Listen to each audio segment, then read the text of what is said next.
Esta reflexión tiene 4 partes: histórica, científica, teológica y práctica. Entonces entremos a la primera sección, la sección histórica.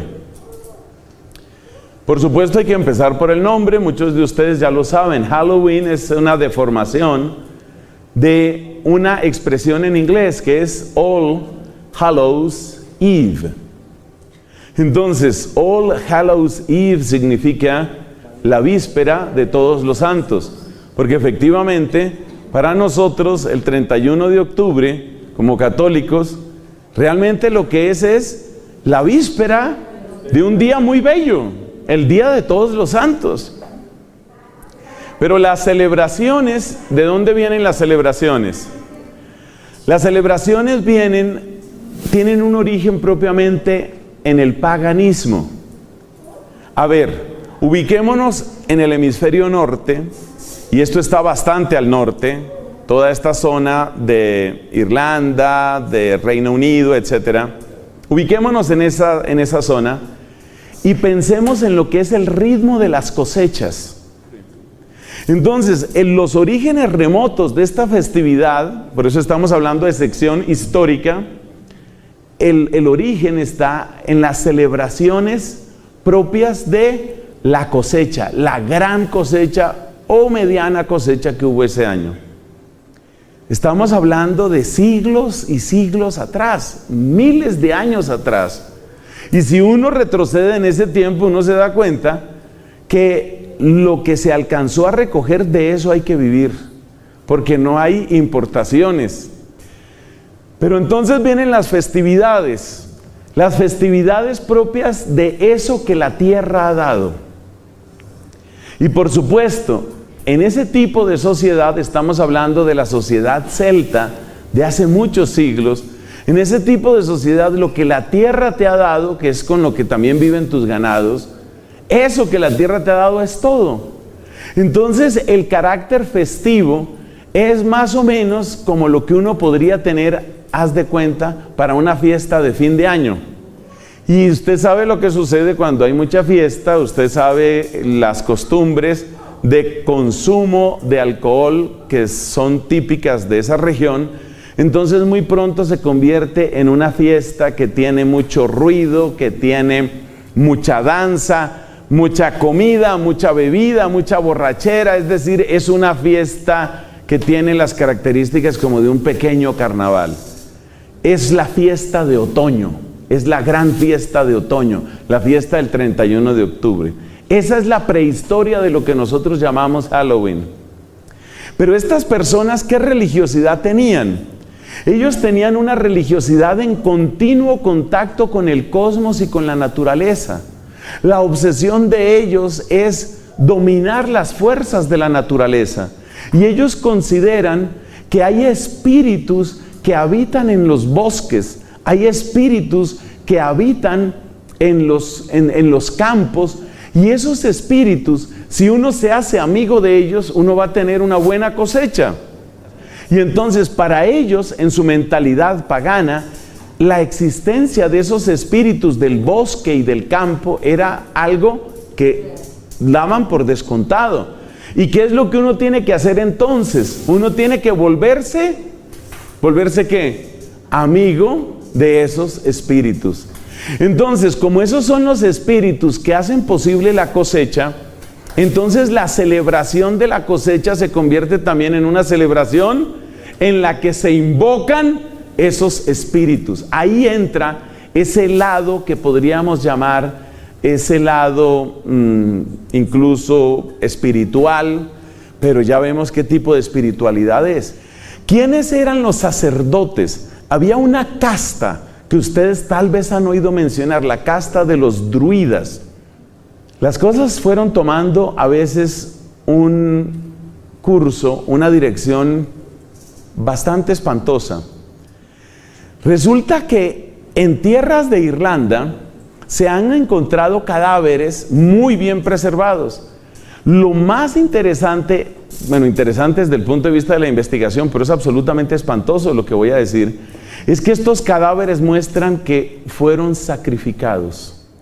Cadáveres admirablemente preservados, Y esto es lo espantoso. Se ha encontrado que fueron cadáveres torturados antes de morir, cadáveres que fueron ofrecidos dentro de los cultos de los druidas.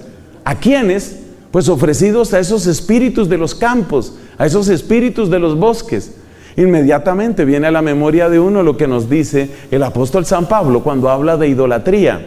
Dice, el ídolo como tal no es nada, pero detrás del ídolo es el demonio el que recibe el culto. Entonces, finalmente, estas personas, yo me acuerdo el caso porque lo alcancé a leer en bastante detalle, ustedes lo pueden investigar igual que yo. Me acuerdo el caso de un cadáver admirablemente conservado, de una persona relativamente joven, joven significa que podría tener menos de 30 años, y se muestran las incisiones, las heridas, cómo fue estrangulado, qué se le hizo a la persona. Fue ofrecida a los espíritus. Es decir, ¿de qué estamos hablando aquí? De un ser humano ofrecido al demonio. ¿Y eso para qué? Para asegurar las cosechas. ¿Y cuál era la fecha de eso? 31 de octubre.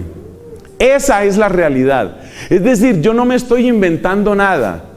No lo mire como un reto, como un desafío. Simplemente investíguelo usted y va a encontrar eso mismo. Entonces, la parte histórica, ¿qué nos muestra? Nos muestra el origen de la palabra y nos muestra el tipo de prácticas que eran frecuentes en estos lugares, por ejemplo de Irlanda, y donde se ve claramente la asociación entre esa fecha, el estilo de carnaval, el estilo de fiesta desaforada, llena de excesos, de licor, de sexo, de orgía, y lleno también de sacrificios humanos. Esos datos son absolutamente históricos. ¿Qué pasa cuando llega la evangelización cristiana? Cuando vino la evangelización cristiana, santos predicadores, benditos obispos, especialmente desde la sede de San Patricio. La sede de San Patricio fue Armagh, que se escribe con GH al final. San Patricio, desde la sede de Armagh, que queda actualmente en Irlanda del Norte, desde ahí y los que le sucedieron, una serie de obispos realmente santos, gente que uno dice, o sea, eran misioneros, eran pastores, pero entregados.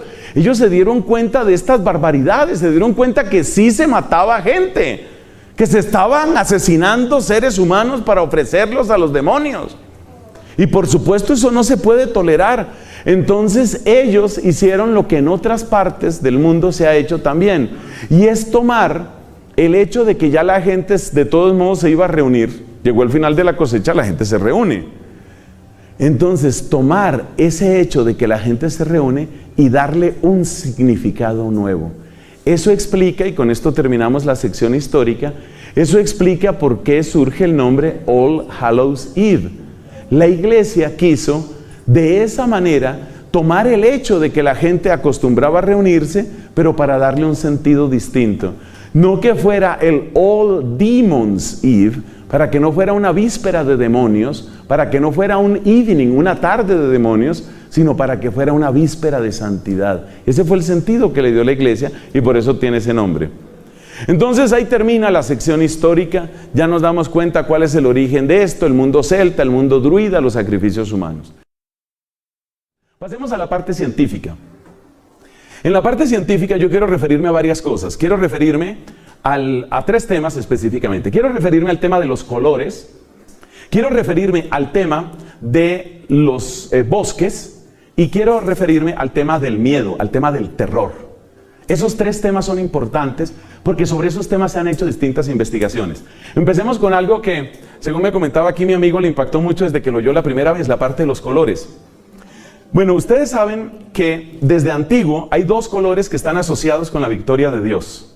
Son los colores del cielo, el blanco y el azul.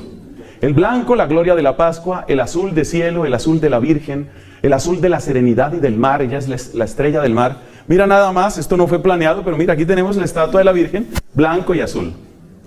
Si tú has estudiado algo sobre colores, te has dado cuenta que cada color tiene su opuesto. Obviamente el opuesto del color blanco es el color negro, eso lo sabemos todos. El opuesto del color azul es un poco más difícil, ahí toca entrar un poco en la teoría de los colores primarios y secundarios. Entonces uno sabe que hay tres colores que son primarios, básicamente el amarillo, el azul, el rojo. Y uno sabe que de la combinación del amarillo y el azul surge el verde. que de la combinación del azul y el rojo surge el morado, y de la combinación del rojo y el amarillo, usted imagínese una rueda, ¿no? La combinación del rojo y el amarillo, ¿qué sale? El anaranjado.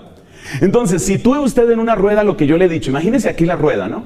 Vamos a poner aquí máxima concentración con este tablero invisible que tenemos. Vamos a poner aquí el amarillo, vamos a poner aquí el azul y vamos a poner aquí el rojo, haciendo el triángulo de los colores primarios. Y ahora miremos dónde están los opuestos. Como aquí está el amarillo, el opuesto del amarillo, ¿cuál va a ser? La combinación entre el azul y el rojo.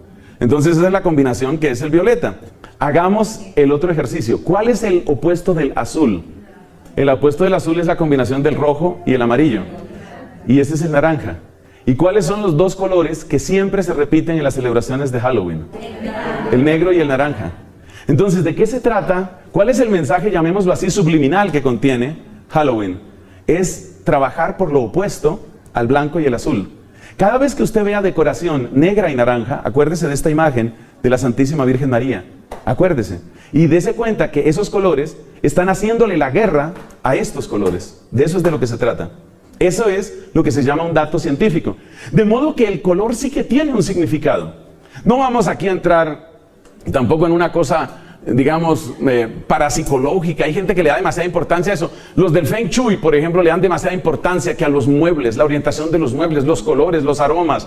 No entremos en eso, por favor, que eso es fanatismo. Pero sí hay que tener en cuenta que hay una guerra cromática contra Dios y la Virgen en Halloween. Y eso no me lo invento yo. Mira la rueda de los colores, mira cómo funciona. Y desde que yo tengo memoria de mí mismo, jamás ha habido un Halloween con colores distintos. El color siempre tiene que ser negro y naranja, para hacerle la guerra al blanco y al azul. Bueno, ese es el primer dato científico que es interesante. Segundo dato científico, hablemos de los bosques. Los bosques han estado muy asociados a la brujería en muchos tiempos.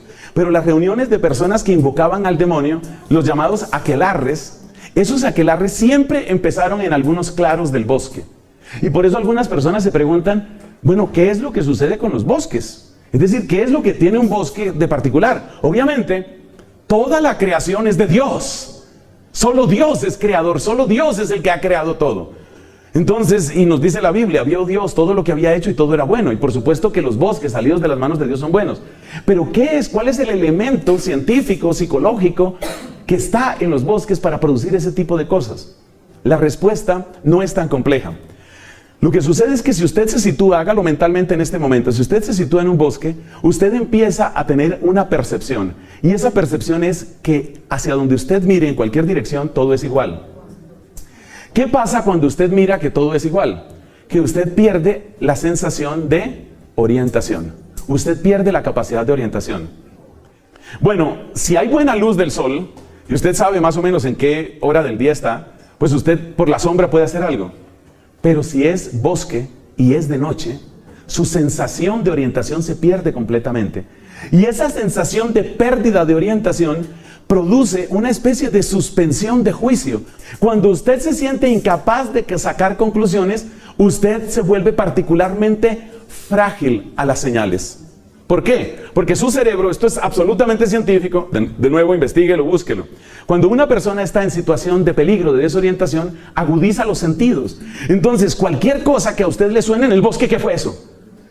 Sus sentidos se agudizan, su sentido de orientación se pierde y usted empieza a confundir lo que usted percibe con lo que usted imagina. Lo que usted percibe con lo que usted recuerda. Lo que usted percibe con lo que usted desea. El romper la frontera entre lo que usted percibe y lo que usted recuerda, imagina o desea es exactamente la condición que se necesita para que usted abra las puertas de su conciencia al mundo espiritual. A ver, ¿qué defensas tenemos nosotros frente al mundo espiritual? ¿Cómo se defiende usted de un espíritu dañino?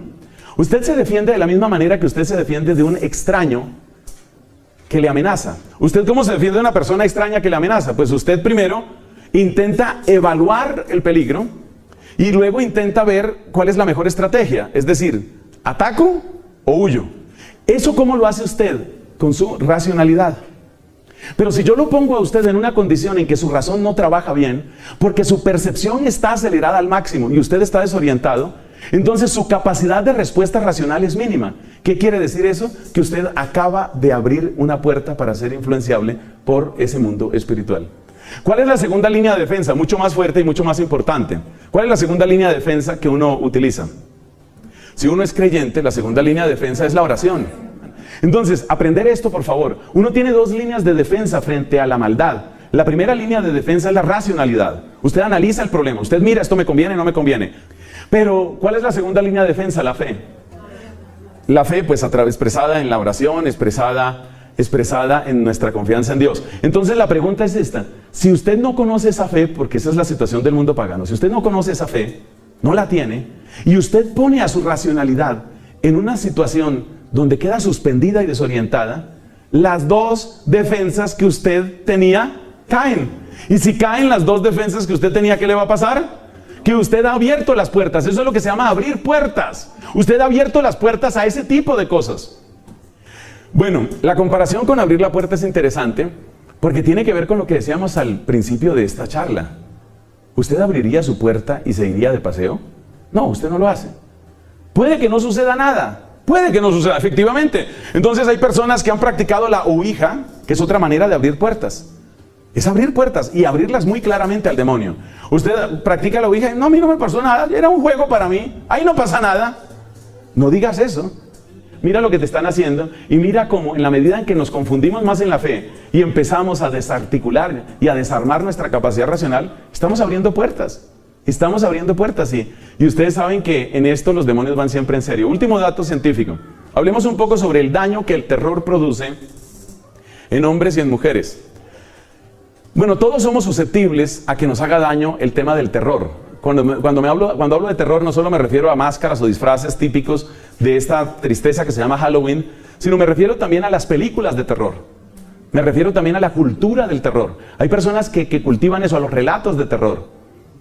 Mire, sintetizando, porque estoy viendo aquí el tiempo y estoy viendo que esto avanza rápidamente, pero sintetizando le digo dos cosas.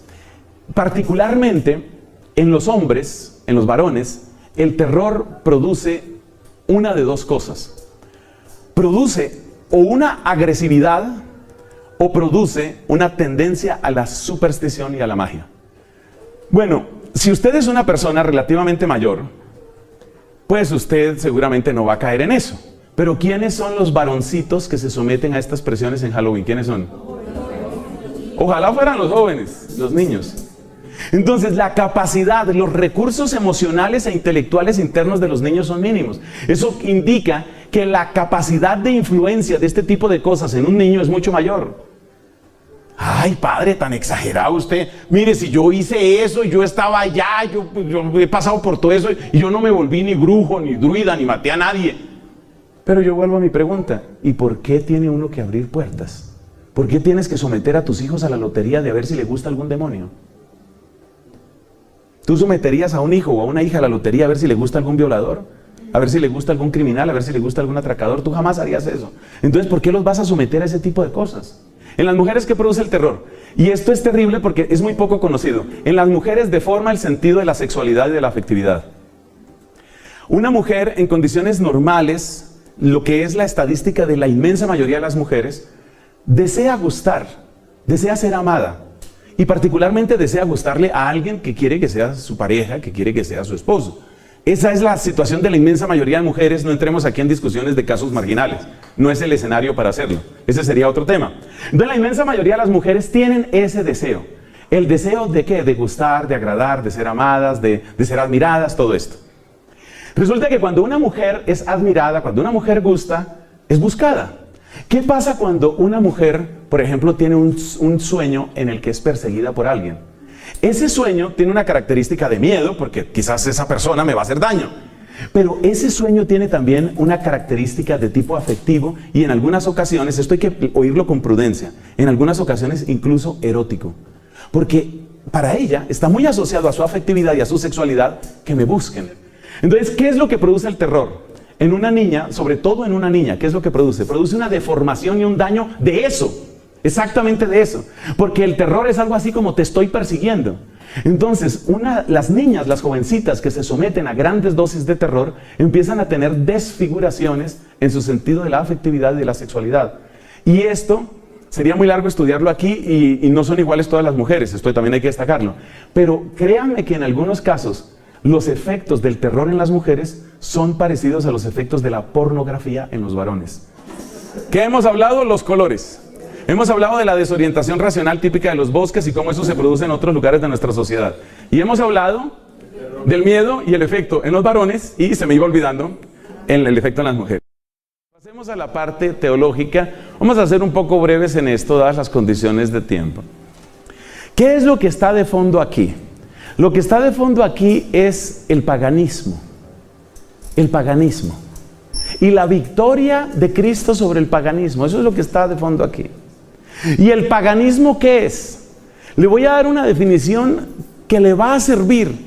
El paganismo es el intento desesperado de colmar el anhelo del infinito del ser humano en la finitud de la creación.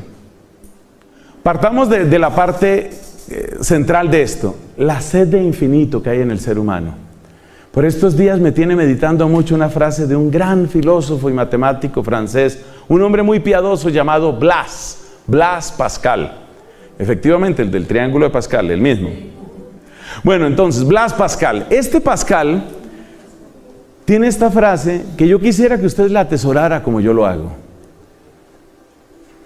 En el corazón humano hay un hueco que tiene la forma de Dios. San Agustín lo dijo de otra manera, y la frase de San Agustín es más conocida, está en el libro primero de sus Confesiones. Nos hiciste, Señor, para ti, y nuestro corazón está inquieto hasta que descanse en ti. O sea, el ser humano está hecho para Dios. Nosotros fuimos hechos para el infinito de Dios.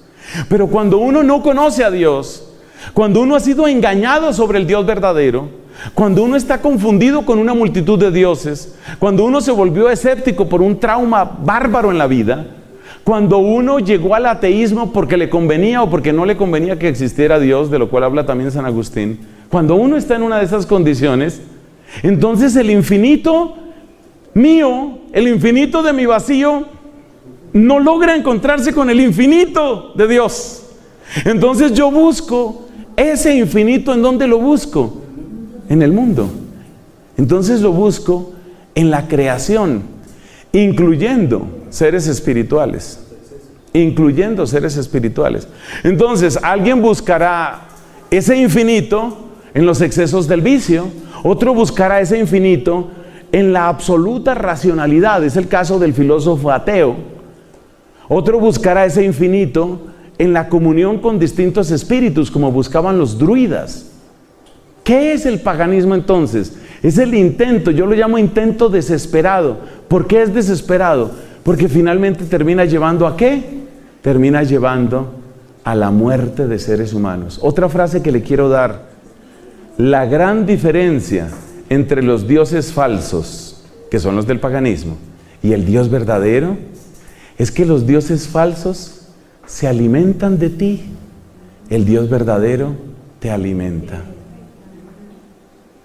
La gran diferencia entre los dioses falsos y el Dios verdadero es que los dioses falsos se alimentan de ti, el Dios verdadero te alimenta. Por eso no hay nada más sublime, más bello, más grande que la Santísima Eucaristía. Porque es ahí donde experimentamos al Dios verdadero. Dice Santo Tomás, ahí se conoce, ahí se prueba la dulzura en su propia fuente.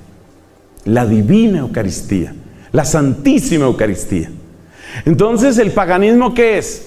Es un intento desesperado. ¿Desesperado por qué? Porque no tiene salida, no tiene meta, no tiene futuro, no tiene posibilidad de éxito. Ninguna posibilidad de éxito. Es como encerrarse en una prisión, cerrarla uno completamente, tapar todas las ventanas y todo, y luego gritar, soy libre, soy libre, soy libre. Sería una mezcla de tristeza, de dolor y de ira lo que tú sentirías frente al destino de esa pobre persona. Ese es el paganismo. Entonces, ¿qué pasa? Que como nos damos cuenta por la historia y por la ciencia, que son las dos secciones que hemos tenido, hermanos míos, es evidente que el paganismo es un intento desesperado, eso no tiene ningún futuro. ¿Pero qué es? Es tratar de conjurar los espíritus, es tratar de invocar la naturaleza, es tratar de llegar a estados de conciencia, es tratar de llegar a sensaciones, o llegar a percepciones, o llegar a estados anímicos o estados mentales que me alivien la necesidad de infinito. Que me alivien la necesidad de infinito. El que se droga busca eso. Quiere aliviar su necesidad de infinito. Y así para los demás vicios y para este tipo de prácticas. Entonces dejemos por ahí esa sección sobre paganismo y cristianismo y pasemos a la parte práctica con la cual concluimos esta reflexión. Sugerencias. Entonces vamos a dar 4 sugerencias prácticas.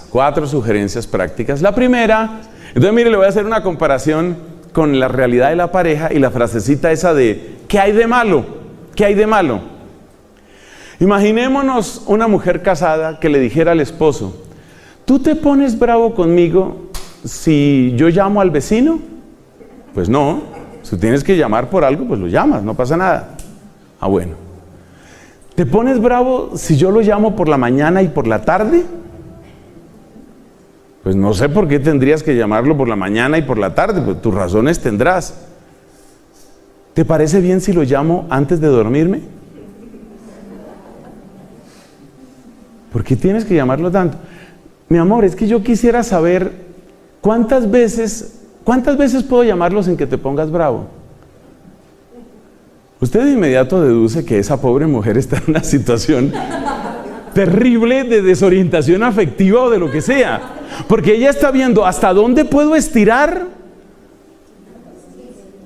mi cercanía con el vecino, hasta dónde puedo llegar, a dónde está el vecino, ¿a dónde puedo llegar? Eso es lo mismo que hace mucho católico. ¿Cuánto yoga puedo practicar? Pero sí puedo hacer un poquito de yoga, harto yoga. ¿Puedo ir donde el Maharaji? ¿Puedo irme? ¿Me da permiso ir donde el Maharaji? Y si además quiero simplemente pasar por delante, no voy a hacer nada, sino pasar por delante para ver al indio amazónico, luego me devuelvo, solo verlo, no es nada más. ¿Qué le está pasando a esas personas? Lo mismo que a esa mujer. Esa mujer ya es infiel. Y es posible que no le haya tocado un dedo al vecino, pero ya es infiel. El que se pregunta por el límite de su fidelidad ya es infiel. Escriba esa frase que le sirve. El que se pregunta por el límite de su fidelidad ya empezó a ser infiel. Claro, eso funciona de esa manera. O sea, las personas que empiezan a jugar con el límite, en el fondo ya perdieron en su corazón. Entonces el primer consejo práctico es: robustezca. Mire, conozca la belleza, dice el padre Pedro Núñez, conozca primero su fe católica, conozca la belleza de la liturgia, conozca la belleza de la oración. Puedo leer por cultura general estos libros de Caballo de Troya que escribió JJ Benítez, cultura general simplemente. Pero usted ha leído los evangelios. No, estoy ocupado. Primero, deme tiempo, primero tenía que leer a Paulo Coelho, luego tenía que leer a Ansel Grün, luego tenía que leer, y la Biblia, no sé, en mi funeral leerán algo, supongo. Cada vez que ustedes se pregunten a sí mismos o se escuchen su propia voz diciendo estas palabras: ¿qué tanto puedo hacer de esto sin que sea pecado? Acuérdense del ejemplo de la señora y el vecino. Bueno, entonces primero, conozca, valore, ame su fe católica. Ahí descubrirá que usted no necesita tanta basura. Entonces es la primera recomendación. Segunda recomendación, yo le quiero invitar: evite completamente las celebraciones de Halloween. Completamente. Realmente ese es mi consejo. Evite completamente. Evítelo completamente usted, y evítelo completamente su familia, y evítelo completamente en la decoración de su casa, y evítelo completamente en sus niños. ¿Por qué esa recomendación? Bueno, pero ¿y si yo pongo, por ejemplo, una calabaza azul para que no sea naranja?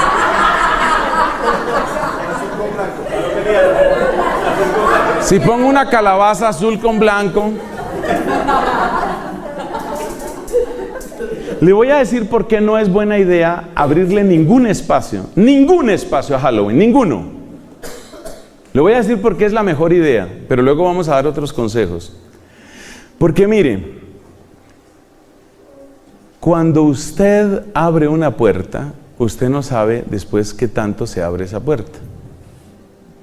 Es muy interesante lo que sucede en un niño. Piensen ustedes en estos niños. Esos niños de Dios muy amados están creciendo en un hogar donde nunca se celebra Halloween. Ese niño crece, se vuelve un joven. Cuando más adelante alguien le hable de eso, él siente, yo nunca me he metido con eso. Es decir, es algo ajeno. Y si la persona lo siente como ajeno, tiene menos tentación de entrar. En cambio, el niño que ya vio que en la casa sí le pusieron unas cuantas calabazas y unos esqueletos, ya tiene un precedente. Mi mamá sí permitía algo.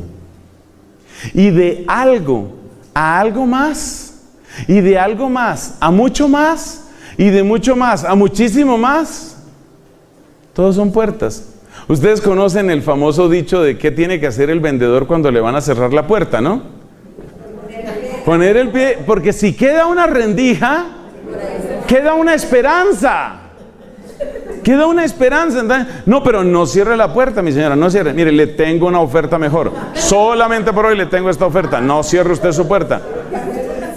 Entonces, la mejor estrategia es no abra ninguna puerta, ninguna. Esa es la mejor estrategia. Pero, tercer punto, si parece que es absolutamente imposible, porque si usted no celebra Halloween, Kim Jong-un oprimirá el botón.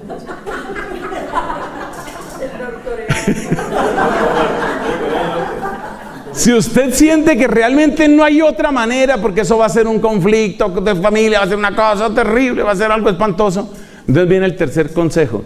Si materialmente y después de orar y después de exponer su posición de una manera razonable, orada, después de divulgar este video, si después de todo eso no hay manera, entonces utilice la solución, hay una solución que es la perfecta, que es no hacer nada. Pero si no puede eso, entonces utilice la otra, que es el famoso tema de los disfraces de angelitos, de princesas, de santos, de profetas. Es decir, lo que llaman en inglés, eso es el second best, ¿no? Hay más o menos. No es tan bueno, pero todavía trae efectos muy positivos, porque los niños que solo han conocido ese tipo de celebración, cuando les vienen con el cuento del terror, dicen, no, yo no quiero eso. O sea que todavía ahí se salva mucho. Esa es entonces la tercera recomendación. Si no hay nada más que hacer, usted debe entrar por ahí. Y el cuarto punto, ¿cuál es? La cuarta sugerencia, ¿cuál es? Recuerden ustedes que el tesoro más grande que tienen es su familia. Defiendan a su familia con la oración. Y se ha demostrado que no hay oración más apropiada para defender la familia que el Santo Rosario. Santo Rosario, por lo menos una vez a la semana. Acostumbren a sus hijos a que hay rosario, a que hay oración, a que de vez en cuando se lee la Biblia. Acostumbren a sus hijos a eso. ¿Y quién debe dirigir la oración? Que eso es parte del cuarto consejo. El papá. Realmente las oraciones en la casa las tiene que dirigir el papá. Eso es así, y así lo manda Dios. Eso es lo que significa ser cabeza, Efesios capítulo 5. Eso es lo que significa ser cabeza en la casa. Ser cabeza en la casa no significa a mí me tienen que dar la porción más grande, me tienen que servir de primero, yo soy el único que grita aquí. Ser cabeza en la casa significa ser el primero en la sabiduría, ser el primero en el perdón, ser el primero en la oración. Eso es ser cabeza en la casa. Si no se lo predicaron en la misa en que se casó, yo se lo digo aquí. Ser primero es eso que acabamos de decir. Defiendan sus hogares. Sus hogares valen demasiado. Sus hijos valen demasiado. Y termino donde empecé. ¿Por qué exponerse a riesgos tontos? ¿Por qué? Más bien empecemos en una cultura diferente, empecemos a celebrar a quien merece ser celebrado, a nuestro Señor Jesucristo, a darle a Él el honor y la alabanza. Gloria al Padre, al Hijo y al Espíritu Santo.